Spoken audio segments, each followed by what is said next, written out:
បើថ្ងៃណាមួយអ្នកមានអារម្មណ៍ថាធុញថប់ជាមួយនឹងការងារស្ដាប់ពាក្យទាំងអស់នេះ1ការងារអ្វីក៏ដោយក៏មានតម្លៃដែរវាថោកតែប្រាក់ខែទេតើ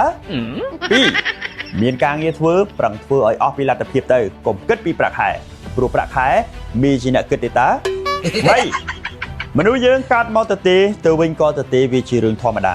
រឿងដែលមិនធម្មតាពុំទាន់ទៅវិញផងវាទៅបាត់ទៅហើយ4មានការងារធ្វើប្រឹងធ្វើទៅកុំរអ៊ូថាហត់កុំរអ៊ូថាពិបាកអត់ការងារពិបាកជាងនឹង10ដងគូណមខូតដូបាយ